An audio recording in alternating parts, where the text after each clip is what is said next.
예수님의 공생의 사역의 절정이자 클라이막스가 오늘 맞이하고 있는 종려주일입니다. 종려주일은 예수님이 십자가에 달려 죽기 위해서 예루살렘에 입성하는 날입니다. 예수님이 이 땅에 오셔서 세상 사람들의 눈에 보면 성공적인 삶을 살지 못하셨습니다.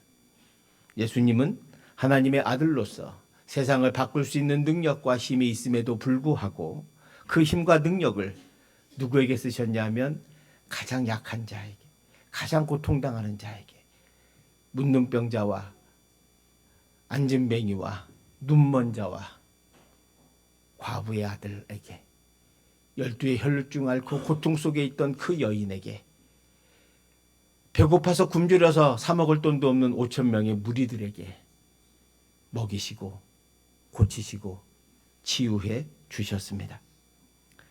그리고 마침내 오늘 예수님께서는 십자가에 달려 죽기 위해서 예루살렘에 입성하는 날입니다.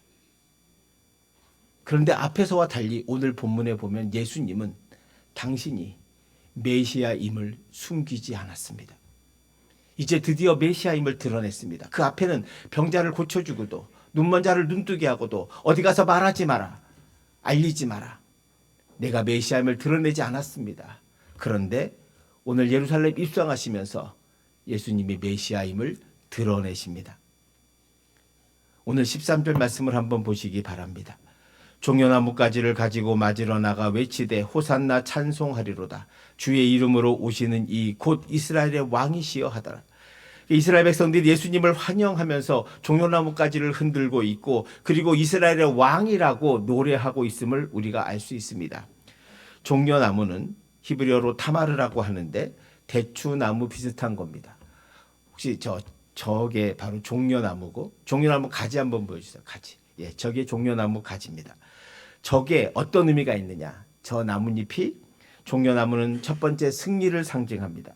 부채살처럼 곱게 편 그 나무의 모양은 찬란한 빛의 형상이고 승리와 영광을 나타냅니다.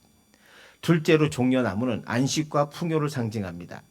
여기에는 이스라엘이 출애굽해서 홍해를 건너 광야에 갔을 때 사흘이도록 물을 얻지 못하고 방황할 때 엘림이라는 곳에 도착했는데 거기에는 12 샘물과 종려나무 70주가 있었습니다.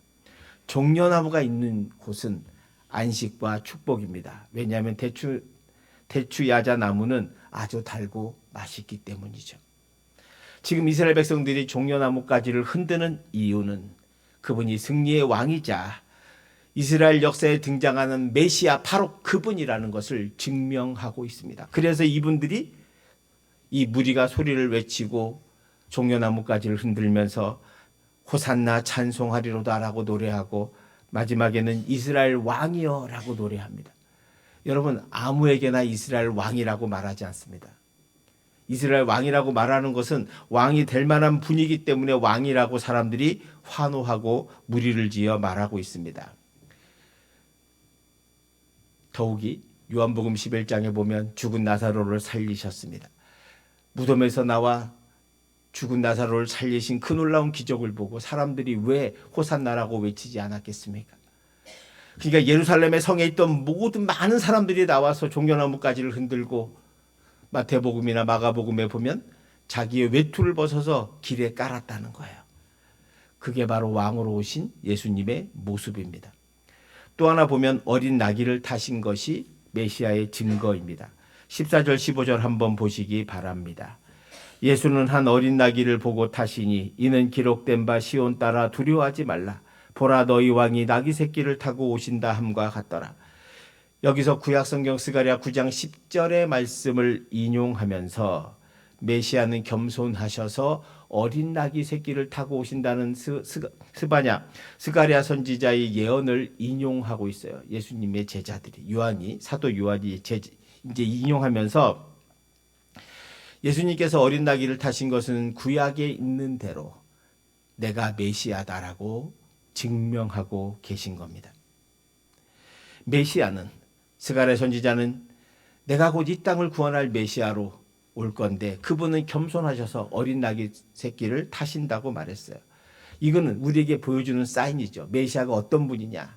메시아는 그 당시 사람들이 생각했던 긴 칼을 차고 흰 백마를 타고 많은 군대를 이끌고 로마군을 쳐부시고 헤롯 군대를 쳐부시러 오셔서 우리에게 자유와 빵과 보상을 해주기를 원했던 바로 그런 메시아가 아니라는 거예요. 어린 낙을 탔다는 것은 주님께서 전쟁의 왕이 아니라 평화의 왕으로 오셨다는 것. 누구를 무찌르고 죽이는 것이 아니라 생명을 살리시는 왕으로 오셨다는 것을 증명하고 있는 거죠. 처음에는 제자들이 왜 어린 낙이 새끼를 타는지 몰랐어요. 오늘 이 본문 16절을 한번 보시기 바랍니다. 제자들은 처음에 이 일을 깨닫지 못하였다가, 이 일이라고 하는 것은 예수님이 어린 낙이 새끼를 타는 이유를 몰랐다는 거예요. 그러다가 예수께서 영광을 얻으신 후에, 즉 십자가에서 죽으시고 사흘 후에 부활하시고 그리고 제자들에게 나타나 가르쳐 주시고 그리고 나서 그들이 깨닫게 된 거죠. 얻으신 후에야 이것이 예수께 대하여 기록된 것임과 사람들이 예수께 이같이 한 것임이 생각났더라. 영광을 얻은 후 십자가에서 다시 살아나 제자들을 가르쳐줬던 그 가르침 후에 비로소 예수님의 어린 낙이 새끼를 타신 이유를 알았다는 거예요.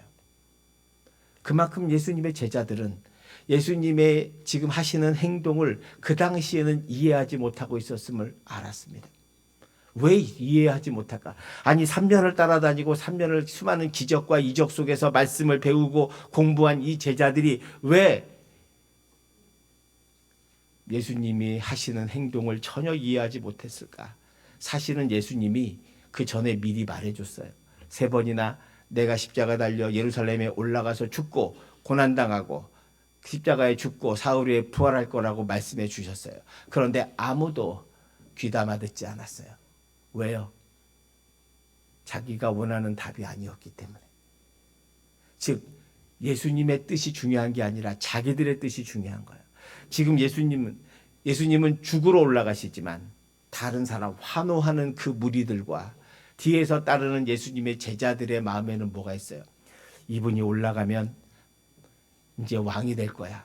지금까지 내가 본 이 기적과 능력을 가지고 올라가면 로마 군대 많아도 소용없고 헤롯 군대 다 쫓겨난다. 이제 이분이 왕이 되면 우리는 뒤에서 한 자리씩 하는 거야. 이게 예수님의 제자들의 모습이었고 무리들은 바로 해방시켜줘서 로마에서 압제해서 해방돼 우리에게 빵을 편하게 먹게 해달라. 우리 경제적 부를 가져다 달라. 우리에게 자유를 달라.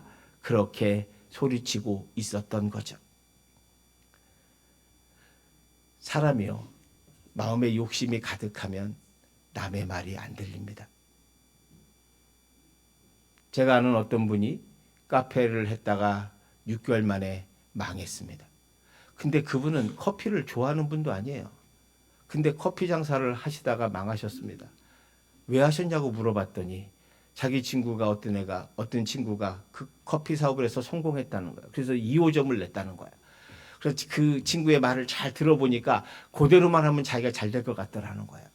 그래서 자기 가족에게 말했더니 온 가족이 반대했다는 거예요. 친척들에게 말했더니 다 반대했다. 그 친구 빼고는 다른 친구들이 다 반대했다는 거예요. 근데 그때는 그 얘기가 안 들리더라는 거예요. 오직 자기에게 이거 잘하면 너 성공할 수 있어. 너도 쉽게 할 수 있어. 요 말에만 빠져가지고 이 사람이 커피 장사를 합니다. 가게도 열고 돈도 빚 얻어서 다 했어요. 멋있게 큰 카페를 했습니다. 6개월 만에 아름답게 말아먹었습니다. 그리고 그때서야 비로소 가족들의 이야기가 들리더라요. 아내가 그러더랍니다. 커피도 안 마시는 양반이 무슨 커피 장사를 하냐고. 그 말 한마디가 그때서야 비로소 들렸다는 거예요. 그 전엔 안 들리다가. 지금 제자들의 모습이 그렇습니다. 여러분, 어쩌면 우리가 예수를 믿고 살면서 수많은 말씀을 듣고 수많은 성경을 읽고 수많은 이야기를 들었지만 내가 변하지 않았다면 그것은 주님을 말씀을 안 듣기 때문은 아닐까? 내가 어떤 원하는 것이 있어요. 내가 예수를 믿고 사업이 잘 되기를 원해요. 내가 예수를 믿고 건강하길 원해요. 그런데 예수님이 병도 안 고쳐줘. 사업도 잘한대. 에이, 그럼 틀렸다. 다른 거 찾아보자. 라고 해서 교회를 떠나신 분도 있어요. 주님을 버리신 분도 있다고요. 오늘 마치 제자들이 그런 거예요. 예수님을 믿는다는 것, 그것은 자기 뜻을 예수님을 통해 이루는 것이 아니라 예수님의 뜻을 내가 받아서 이루어 가는 것임을 우리가 오해하기 때문은 아닐까. 마태복음 7장 21절에 주님은 이렇게 말씀하세요. 나더러, 함께 같이 봉독하겠습니다. 나더러 주여 주여 하는 자마다 다 천국에 들어갈 것이 아니요 다만 하늘에 계신 내 아버지의 뜻대로 행하는 자라야 들어가리라. 아멘. 주여 주여 아무리 기도해도 천국에 들어가는 것이 아니라는 거예요. 이제야 나와 예배한다고 여러분 천국 다 보장된 거 아니에요. 그럼 뭐 해야 되냐? 아버지의 뜻대로 행하는 사람이 천국 간다는 거예요. 그런데 제자들은 지금 아버지의 뜻대로 할 생각이 없어요. 3번이나 얘기했지만 아무도 귀담아 듣지 않아요. 그래서 우리가 알잖아요. 사울 후에 예수님이 잡힐 때 가룟 유다는 예수를 팔고 도망가고 다른 제자들은 예수를 부인하면서 다 도망갔어요. 왜? 더 이상 필요 없으니까. 내가 생각했던 그 예수의 행동이 없었으니까. 아니 가서 군대도 물리쳐주고 좀 왕이 돼야 되는데 왕은커녕 매맞고 감옥에 갇히고 잡혀가는 그 아무것도 무익한 그 종을 바라볼 때 내가 저분을 따를 이유가 뭘까? 내가 예수를 믿었는데 잘 되는 게 하나도 없더라. 그러면 초대교회 교인들은 다 예수를 버려야 돼요. 예수 믿었다고 박해받고 예수 믿었다고 죽고 예수 믿었다고 사자밥이 되는 그런 시대에 그들이 예수를 믿었던 것은 이 땅의 소망이 아니라 내 뜻이 아니라 하나님의 뜻이 나를 통해 이루어지기를 원했고 이 땅의 삶보다 더 놀라운 천국의 삶을 확신했기 때문 아니겠습니까? 그런데 오늘 우리는 주의 뜻대로 살기보다도 내 뜻이 주님의 뜻으로 변장되고 바뀌고 그래서 내 뜻이 이루어져야만 우리는 기도 응답을 받았다고 말하고 사는 것은 아닌가. 또 하나 여러분, 이스라엘 백성들이 예루살렘의 성에 있는 모든 사람들이 나와서 소리친 거, 이거 그냥 한 거 아닙니다. 이미 3년 동안 예수님의 기적 같은 소문이 났고요. 더 놀라운 건 요한복음 11장에 놀라운 표적이 있었습니다. 오늘 17절 18절 한번 보시기 바랍니다. 나사로를 무덤에서 불러내어 죽은 자 가운데서 살리실 때에 함께 있던 무리가 증언한지라. 시작. 아멘. 나사로를 무덤에서 불러내어 죽은 자 가운데 살리실 때 함께 있던 무리들이 와서 얘기한 거예요. 저분이 죽은 나사로를 살렸어요. 여러분, 이 기적이 얼마나 놀라우냐 하면 성경에 예수님이 사람 살린 게 3가지가 있습니다. 세 번의 사건이 있는데 첫 번째는 누가복음 7장에 나인성 과부의 죽은 아들을 살린 사건이 있고요. 또 하나는 누가복음 9장에 회당장 야이로의 딸을 살린 사건이 있습니다. 그리고 세 번째는 요한복음 11장에 죽은 나사로를 살리신 사건, 이 3가지가 있습니다. 근데 첫 번째와 두 번째, 즉 나인성 과부와 회당장 야이로의 딸은 죽은 지 얼마 안 됐어요. 죽은 지 얼마 안 돼서 살렸단 말이에요. 그런데 나사로는 죽은 지 나흘이 됐어요. 나흘이 돼서 이스라엘은 장례를 하루 이틀 합니다. 우리 동안 3일 안 합니다. 왜? 썩으니까. 그래서 시체 냄새 나니까 동굴에 넣어서 이미 넣었단 말이에요. 붕대 감아가지고 다 집어넣었어요. 주님께서 동굴에 가서 문 여시라고 그러고 뭐라 그래요? 나사로야 일어나라 말씀하시잖아요. 그때가 언제예요? 죽은 지 나흘 됐어요. 나흘. 안 놀라시네. 나흘 만에 죽은 사람이 다른 사람은 우린 다 기절할 겁니다. 아마 우리나라 뉴스에 탑으로 나올 거예요. 그러니까 나흘 전에 죽은 나사로를 살리는 그 기적을 베푸신 이유가 뭘까요? 마르다 마리아가 불쌍해서요? 뭐 그럴 수도 있습니다. 그러나 더 큰 애는 이제 예수님이 메시아임을 숨기지 않아요. 내가 메시아다. 죽은 자도 살리는 메시아라고 드러내요. 그러니까 이 사람들이 와가지고 얘기한 거예요. 아, 저분이 말해요. 지금 올라오시는 저분이 나흘 동안 죽어있던 나사로를 살렸습니다. 그분과 밥을 먹었습니다. 그 기적 같은 은혜를 보니까 사람들이 야, 이분이 정말 왕이구나. 그래서 온 사람들이 다 나와서 종려나무 가지 흔들고 노래하고 찬송하고 호산나 외쳤다. 오늘 본문이 그 얘기입니다. 너무나 환호하는 무리가 많으니까 사실은 11장의 그 기적을 보고 바리새인과 서기관들과 제장들은 죽이기로 작정하거든요. 예수님을 죽이기로 작정해요. 그런데 오늘 19절 말씀 보세요. 뭐라 그러나 19절 한번 보시기 바랍니다. 같이 봉독합니다. 바리새인들이 서로 말하되 볼지어다 너희 하는 일이 쓸데없다. 보라 온 세상이 그를 따르는도다. 아멘. 자기들이 자포자기한 거야. 너무나 많은 사람들이 예수님이 환호하고 왕이라고 하고 노래하니까 서로 말하는 거야. 야, 니네 여기서 서로 말하되 너희 하는 일이 뭐냐면 예수님을 죽이려고 모의하는 거예요. 야, 너희 그 하는 거 쓸데없다. 봐라. 온 세상이 다 그를 따르고 있다. 그러면 그 사람들의 소리와 환호대로 들어가면 뭐 해야 돼요? 예수님이 헤롯을 물리쳐야죠. 로마 군대를 물리쳐 주셔야 되잖아요. 그런데 가니까 그걸 안 해. 성전 정화 한번 하시더니 말이 없어. 그리고는 기도하자고 하고 성찬하고 이러시단 말이에요. 그러니까 도저히 이거 이해가 안 돼. 여러분, 이 환호가 저주로 바뀌는 데는 딱 나흘입니다. 나흘. 나중에 제장 그룹에게 잡히죠. 가룟 유다가 예수님을 팔고 도망가 버립니다. 예수님을 판다는 건 이런 거예요. 사람들이 예수님이 정확히 어디에 있고 어디서 모이는지 모르고 또 무리와 없을 때 혼자 있는 시간이 언제인지 모르니까 그걸 찾아달라는 거, 제자들에게. 몇 명 없을 때를. 왜? 무리가 함께 많으면 못 잡으니까. 근데 한적한 겟세마네에서 기도할 때 몰래 오잖아요. 예수 저기 있다고. 내가 키스하는 자가 바로 저 사람이라고. 그래서 가룟 유다는 그렇게 팔고 도망가고 예수님 잡힐 때 제자들도 다 도망가게 됩니다. 그리고 나서 재판을 받죠. 그래서 금요일 날 아침에 그 당시 총독이었던 빌라도에게 끌고 갑니다. 왜요? 빨리 해서 끝내려고. 왜냐하면 6월절이기 때문에 잘못하면 이 예수님을 따랐던 사람들이 소동을 일으킬까 봐 두려워서 빌라도에게 빨리 죽여달라고 말합니다. 그런데 수많은 그걸 따라왔던 사람들이 바로 있습니다. 누가복음 23장 18절 이하에 보면 소리를 지르며 바라바를 풀어달라고 얘기까지 해요. 이걸 빌라도는 근데 그를 신문하고 이게 죽을 죄가 아니거든요. 빌라도는 바보가 아닙니다. 총독은 그냥 됩니까? 신문에 보니 이 사람은 죽일 죄가 아니에요. 그래서 나는 이 사람을 죽일 죄를 못 찾겠다고 말해요. 우리 누가복음 23장 22절 23절을 한번 보시기 바랍니다. 빌라도가 세 번째 말하되 이 사람이 무슨 악한 일을 하였느냐. 나는 그에게서 죽일 죄를 찾지 못하였나니 때려서 놓으리라.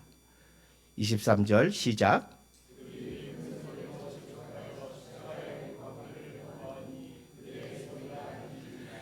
예수를 못 박아라.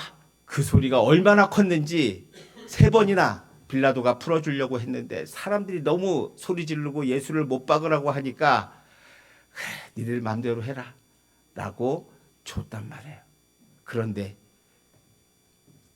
나흘 전에 호산나 이스라엘의 왕이여라고 소리쳤던 그 사람들이 바로 나흘 후에 예수를 못 박으라고 했던 그 사람임을 우리는 알고 있습니다.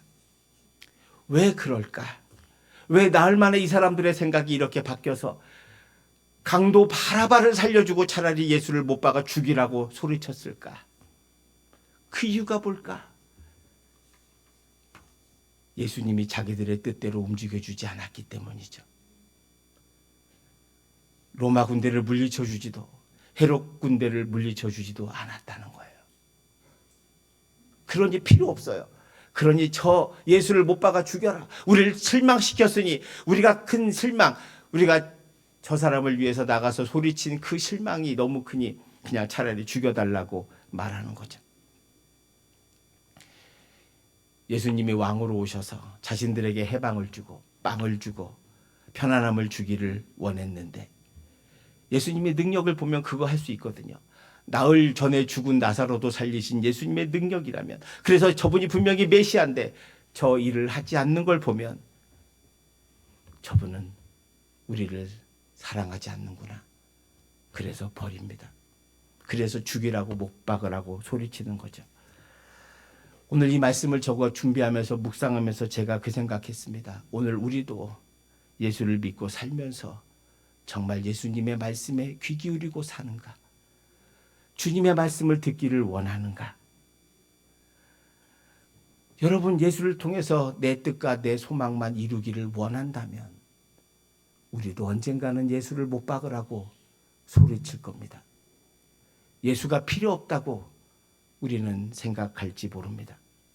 어쩌면 그렇게 하신 분들이 이 교회를 나왔다가 교회를 떠난 분도 많이 있죠. 그중에 상처받아 가신 분도 있지만 예수님을 통해서 더 이상 얻을 것이 없다고 생각하는 분들도 있을 겁니다. 주님께서 특별히 유월절을 택하신 이유가 있습니다. 구약의 유월절과 예수님의 십자가는 거의 동일합니다. 구약의 유월절은 이스라엘 백성들이 애굽의 고통 속에서 고통받던 자들을 구원하기 위해서 하나님이 모세를 통해 이스라엘 백성을 구원해 준 날이라면, 십자가는, 신약의 십자가는 죄 가운데 고통받던 모든 우리를 구원하기 위한 하나님께서 예수를 통해 우리를 구원해 주신 사건이기 때문이죠. 오늘 종려주의를 지내며 왕이라 소리쳤던 사람들이 나흘 후에 예수를 못 박으라고 소리친 사람과 동일하다는 것을 기억하십시오. 우리도 예수님이 어떤 분인지 정확히 모르고 하나님의 뜻이 무엇인지 모르면 우리도 예수를 못 박으라고 소리칠 수도 있습니다. 오늘날 우리 사회를 보면 십자가에 못을 박는 사람들이 있습니다. 바리새인과 서기관들과 제사장들은 예수를 못 박으라고 소리쳤습니다. 오늘 우리 사회도 서로 미워하여 서로 못 박아 죽이려고 안달합니다. 정치인은 정치인을, 여당은 야당을, 야당은 여당을 서로 못 박으라고 외칩니다. 우리 사회에서 미워하고 증오한다면 정치적 입장이 다르다고 못 박아 죽이라고 소리칩니다. 거기에 목사라는 사람들도 있습니다. 만약 교회에서 성도들이 성도를 못 박으려 한다면, 성도가 목사를 못 박고 목사가 성도를 못 박는다면 그것이 교회겠습니까?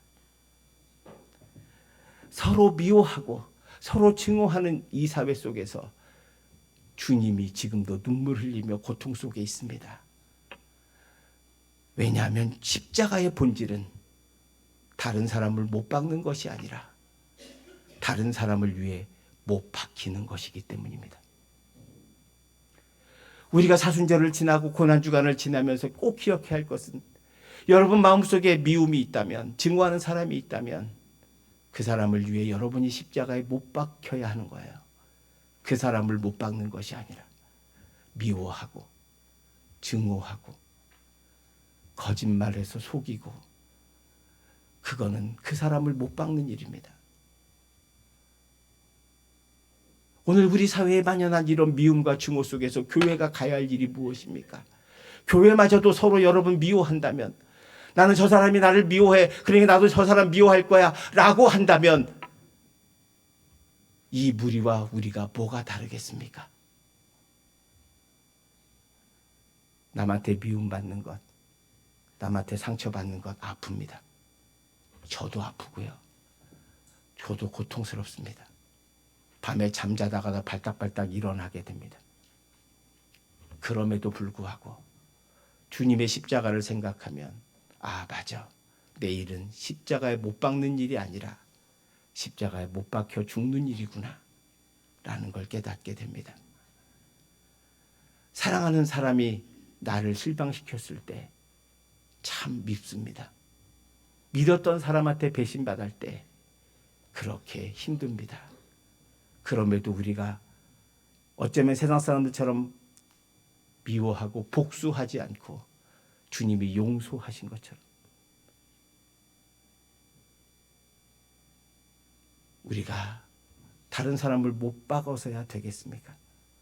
우리 주님은 못 박아 죽으신 분입니다. 예루살렘 성에 입성할 때 예수님을 환호했던 그 많은 무리들이 나흘 후에 예수를 못 박아 죽이라고 소리쳤던 그 사람과 동일한 이유는, 오늘 저와 여러분이 이 주의 말씀대로 살지 못한다면, 조그만 이익 때문에, 눈앞에 있는 목전의 이익 때문에 눈 멀어 산다면, 나를 미워하는 자를 정녕 용서하지 못하겠고 미워한다면, 우리는 다시 예수님을 못 박으라고 소리칠 사람과 다를 바가 없습니다. 예수를 믿는 저와 여러분이 뭔가가 달라야 하지 않겠습니까? 세상 사람들이 그렇게 미워해도 우리는 그를 용서하고 사랑해야 하지 않겠습니까? 교회는 못 박힌 자들을 위로하고 고통받는 자를 위해서 함께 우는 곳입니다. 왜냐하면 우리 주님의 일생이 그랬기 때문이죠. 그 능력으로 폼 잡으시면서 백마 타시고 왕들을 만나고 귀족들을 만나며 아름답고 멋있는 방에서 좋은 식사를 하시며 살 수 있는 분이 자기 머리 둘 곳이 없어서 여인숙을 전전하며 자기 발을 닦아주지 않아서 주님께서 스스로 제자들의 발을 닦아가며 험한 빵을 먹고 드시면서 주위의 수많은 병든 자들과 고통받는 자들의 아우성 속에서 그들을 고치시며 살았던 그 예수님의 사랑과 정신이 오늘 한국교회에 어디에 있습니까? 아름다운 건물과 아름다운 찬양이 중요합니까? 우리는 너무나 예수님의 마음에서 멀어져 있는지도 모릅니다. 적어도 우리 부흥교회 성도들만은 이 사순절 기간을 지나며 부활의 아침을 기대한다면 여러분은 여러분의 십자가를 지고 주님과 함께 죽으셔야 합니다. 죽어야 다시 삽니다. 죽는다는 건 내 뜻대로가 아니라 주님의 뜻대로 사는 것이요, 주님을 믿어서 내가 고통당한다고 할지라도 감당하는 것이요, 내 원수를 오늘 말씀처럼 십자가에 못 박는 사람이 아니라 그리스도인은 다른 사람을 위하여 십자가에 못 박히는 자임을 믿고 살아가는 것 아니겠습니까? 그 삶을 주님께서 원하시지 않을까요? 기도합시다. 사랑의 하나님, 우리는 연약해서 주님의 십자가를 찬송하고 주님을 따른다고 말하지만 대부분 주님을 따르지도 못할 뿐 아니라 자기 마음과 뜻대로 살아가는 경우가 너무 많습니다.